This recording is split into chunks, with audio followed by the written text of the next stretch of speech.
এমন কিছু গুনাহ আছে ভাই, যে গুনাহগুলো মৃত্যুর পরেও জারি থাকে। মানে জীবদ্দশায় আপনি গুনাহ করেছেন, জীবনদশায় আপনি গুনাহ করেছেন, কিন্তু এই গুনাহের ভার মৃত্যুর পরেও আপনাকে বহন করতে হবে। এই গুনাহগুলো চলমান থাকে। এই উদাহরণ দিয়ে আপনাকে শোনেন, আপনি একটা টিউবওয়েল বসিয়েছেন, একটা গাছ লাগিয়েছেন, এটা সদাকায়ে জারিয়া।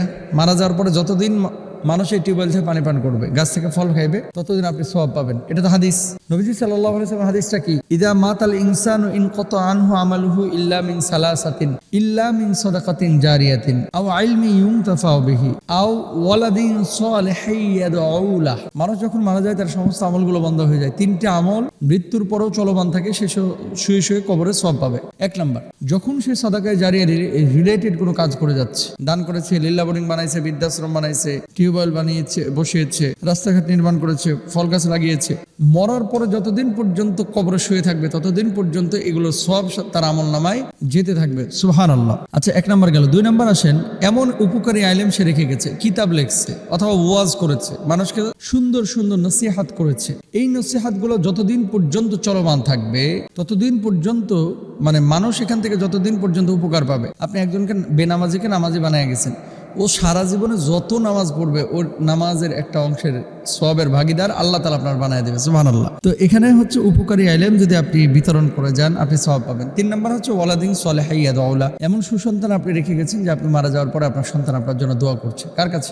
আল্লাহ সুবহানাহু ওয়া তাআলার কাছে। রব্বিরহামহুমা কামা রব্বায়ানি সগীরা। আপনি সওয়াব পাবেন যতদিন পর্যন্ত সন্তান সৎ কাজ করছে। এবার আসেন যে এমন কিছু গুনাহ যেগুলো আপনি দুনিয়ায় করে গেছেন, কিন্তু মরার পরে এগুলো গুনাহ চলমান রয়েছে। আপনি এই সওয়াব যেরকম পাচ্ছেন, এরকম গুনাহ আপনারা বহন করতে হবে। কি? এটা সিনেমা হল নির্মাণ করছেন, এমন একটা ইউটিউব চ্যানেল বা ফেসবুক চ্যানেল আপনি খুলেছেন, ইউটিউব ফেসবুকে সারাক্ষণ ওই যে আপনি নায়ক নায়িকাদের ডান্স রেখে গেছেন, যতদিন পর্যন্ত ইউটিউব থেকে ওইটা সরানো না হবে, মানুষ যতদিন দেখবে, কবরে আপনি ঠুয়ানি খাইবেন, মার খাবেন। তাহলে বি কেয়ারফুল। এই সমস্ত কাজ করার আগে কিন্তু খেয়াল করতে হবে আমাদেরকে। এরপর আসেন আল্লাহ সুবহানাহু ওয়া তাআলা কি বলছেন? আউযু বিল্লাহি মিনাশ শাইতানির রাজীম, বিসমিল্লাহির রাহমানির রাহিম, ইন্না নাহনু নুহয়িল মাউতা ওয়া নাকতুবু মা কদ্দামু ওয়া আথারহুম ওয়া কুল্লা শাইইন আহসাইনাহু ফি ইমামিন মুবিন।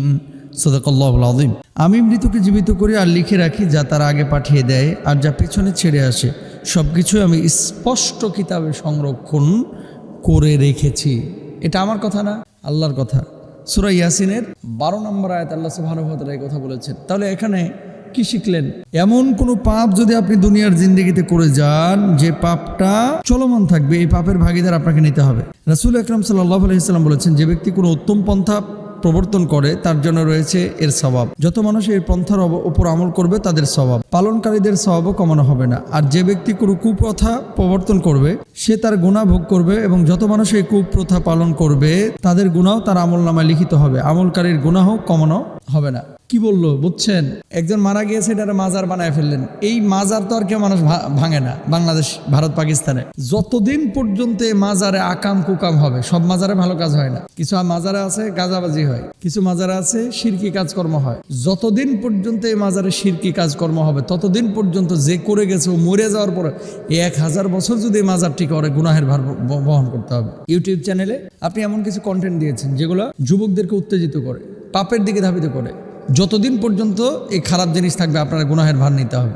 সিনেমা হল বানিয়েছেন, অথবা চাঁদাবাজির একটা রাস্তা খুলে দিয়েছেন, অবৈধভাবে ক্ষমতা দখল করার একটা প্রক্রিয়া খুঁজে দিয়েছেন। আপনি এমনভাবে কোনো নীতিমালা তৈরি করেছেন যে নীতিমালার কারণে রাষ্ট্রের সমস্ত মানুষগুলা পাপের দিকে ধাবিত হচ্ছে। এরকম যদি কোনো কাজ করে যান, কবরে শুয়ে শুয়ে আপনি এর সওয়াব পাবেন না, এই গুনাহ আপনার কবরে বাড়তেই থাকবে। আল্লাহ বুঝদান করুন।